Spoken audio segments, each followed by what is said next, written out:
Yeah, no, I mean, it's certainly it's hard to put into words sort of what what kind of went down, and it's frustrating to say the least. I know me and you are obviously both Notre Dame fans first, and that makes it probably a little bit more difficult to talk about. And then second, we're analysts, so um, yeah, no, I mean it's frustrating, and you're going to get the trolls and stuff out there that say Notre Dame can't win the big game and so on and so forth, and I think that that's certainly something that we have to deal with today. All Notre Dame fans, I think, have to deal with that today, and I think most fans of teams that are in our same position, which is a lot of programs. I mean, you look around, and a lot of programs are have bad records in bowl games, have bad records in New Year's Six and playoff games and stuff like that. But Notre Dame not winning one of these New Year's Six bowl games or better since essentially the time I was born. I think the last time they won one was in 1994. I was born in '93,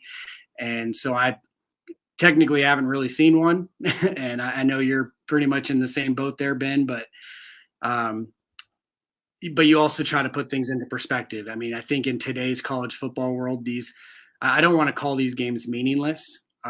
They're certainly not meaningless when I'm watching it. I was, it was one of the most intense games I've watched over the last couple of years for Notre Dame. I was on the edge of my seat for a lot of it, even when they were up by 21 points, and it certainly felt like sort of like a changing of the tide at one point, where Notre Dame hasn't, like I mentioned, has not won one of these games in 20 plus years, and it felt like they could kind of get over that schneid, whether that means anything or not. I mean, next year, I mean, every year is different. The team's going to be completely different next year. I mean, new quarterback, new players at multiple positions, and so on and so forth. So in reality, it really is just this team. But for the fans, and I think even for the players to an extent, that monkey off their back isn't happening, and we'll see what it leads to with a new coach and new era of Notre Dame football.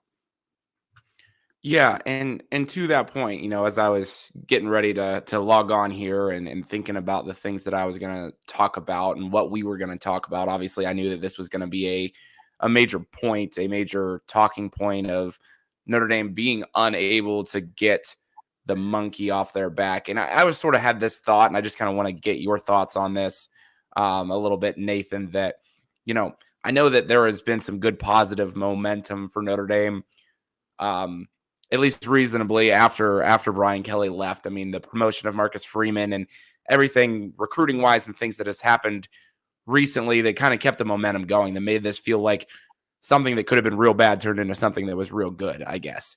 And so, I was kind of, and I know that people were sort of thinking, oh yeah, this is great. There's a new vibe, new Notre Dame, new this and that. And Marcus Freeman's at the head now, and we're going to get this monkey off our back and this and that. And I got to be honest, I don't know that this particular game, like I say, I know it puts a damper on some of that positive momentum that fans and things were feeling.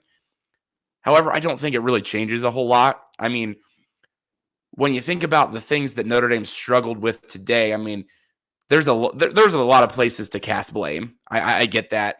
I don't know that Marcus Freeman's really one that's it's real fair to start casting blame on him particularly, just because, the offense sputtered so badly in the second half. But if you really think about it, for a month ago, not even a month ago, how much did Marcus Freeman have to do with Notre Dame's offense? How much knowledge does he have of what Notre Dame is doing offensively? I mean, not a ton, right? So, this might be a hot take way of saying this, but Notre Dame maybe missed having their regular head coach, regardless of who it was. I mean, Brian Kelly, because, how much help was Marcus Freeman today as the new head coach when it comes to like suggesting, hey, why don't we take a look at this on offense? I mean, does that make sense? Is what I'm saying making sense? I mean, because I just sort of think to myself, if this is Marcus Freeman's team and he's, like I say, he's still relatively new to having anything to do with the offensive side of the ball at Notre Dame at the very least. So, I don't know. Like, this is not a full Marcus Freeman team. And I know you were kind of alluding to that, kind of in your opening comments that, the team's going to be way different next year. So, next year in this type of a situation, maybe Marcus Freeman has more of a better answer as to, what to say to Tommy Rees, like, hey, like, let's take a look at this look, or, or whatever the situation is. I just have a feeling that, this was a situation where certainly Marcus Freeman was going to, was going to lean on his offensive coordinator, Tommy Rees, and, his acting defensive coordinator, Mike Elston, because it's a new thing for him. I just sort of think that after spring and an off season and all of that type of stuff, Marcus Freeman's a good football coach, and he's going to have more to do with that type of stuff. And we wouldn't have been as likely to see that had Notre Dame, that being what happened today, had Notre Dame had the same guy that had been their head coach the whole time.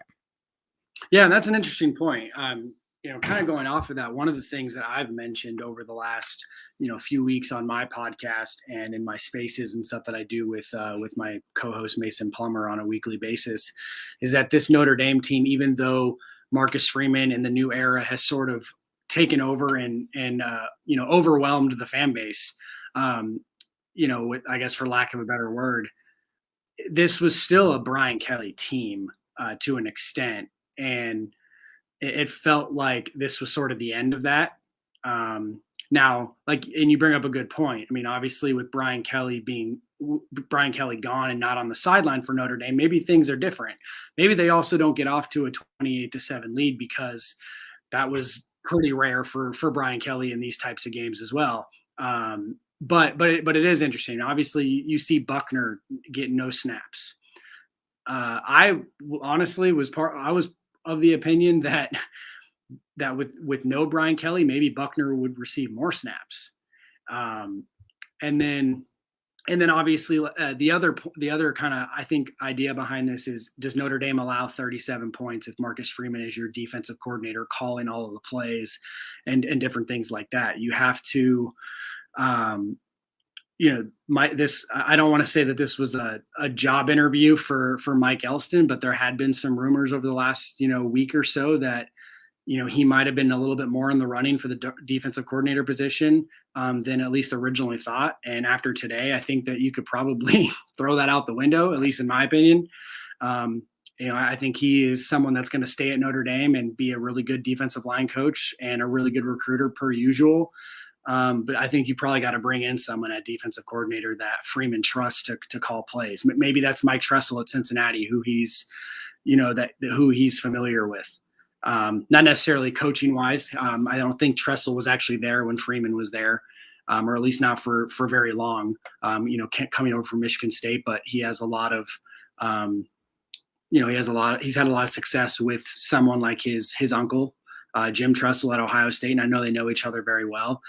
Maybe it means promoting someone like a Mike Mickens or bringing in someone from the Cincinnati staff that he knows. I know there's been some rumors of that as well. So a lot of things to digest. And, one of the things that I'll continue to kind of preach is that while this was a disappointing loss and certainly a damper on things and certainly no excuse overall, but I just don't think this is going to have, and it kind of alluding to your point, I don't think it's going to have much effect on the team moving forward. I still think that they're very excited about just this new era of Notre Dame football, for better or for worse. I mean, it still remains to be seen how Freeman will be as a head coach, but I don't think that this is really going to put much of a damper on it.